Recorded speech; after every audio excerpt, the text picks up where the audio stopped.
ઉભો રહે ને, મોટી બાજી આવી છે. હું છે ભાઈઓ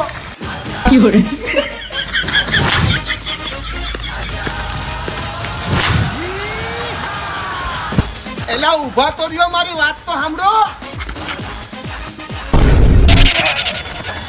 અરે સાહેબ અમે નતા સાહેબ અમે એમને રમતા હતા સાહેબ. એલા ભાઈ હું સાહેબ નથી, હું એક એક્ટર છું. મારે છે ને સિરિયલ નું શૂટિંગ હાલે ને, તો મને તમે જરાક બતાવશો કે આ એડ્રેસ ક્યાં આવ્યું?